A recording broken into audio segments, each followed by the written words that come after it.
Can you talk about what you like about author Philip K. Dick's work? I've always been a fan of Philip K. Dick's.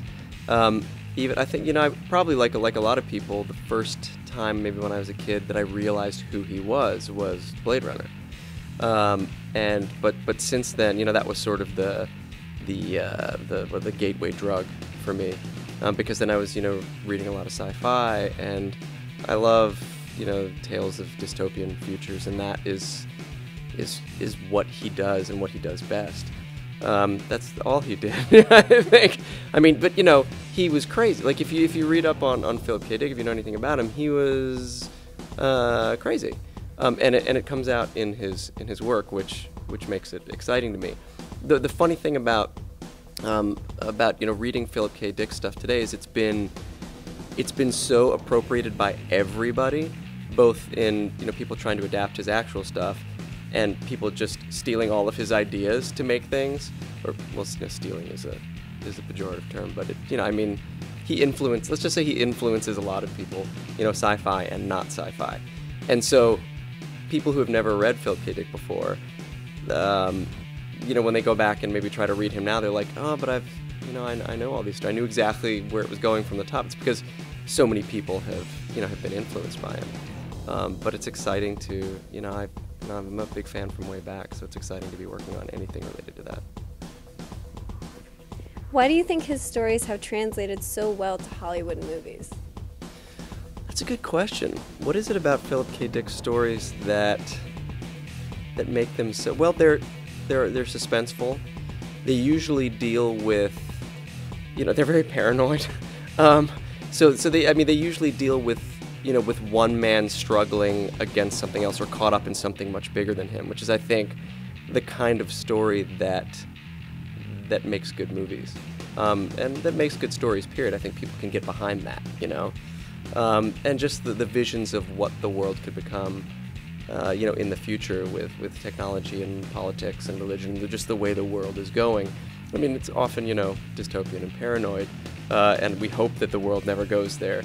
But it's fun to play pretend and say what if a lot and wonder about that stuff. So I think that'll always be interesting to people. Can you talk about the Crystal Crypt? I don't know how much I'm allowed to talk about the Crystal Crypt, but because it's a short story that is available out there to everyone, I don't think there are going to be any spoilers. Although I'll try not to spoil too much. Once again, it's a story where I think if told smartly, people won't necessarily see it coming. But like a lot of Philip K. Dick stuff, that those stories are out there, and it could, some people might go, oh, I knew it was going from the first part. So I think the challenge with the Crystal Crypt is to make it, fun and exciting, whether or not people, figure out what's going on, from early on, or not. It's a political story. It's a cop story. It's an interrogation story.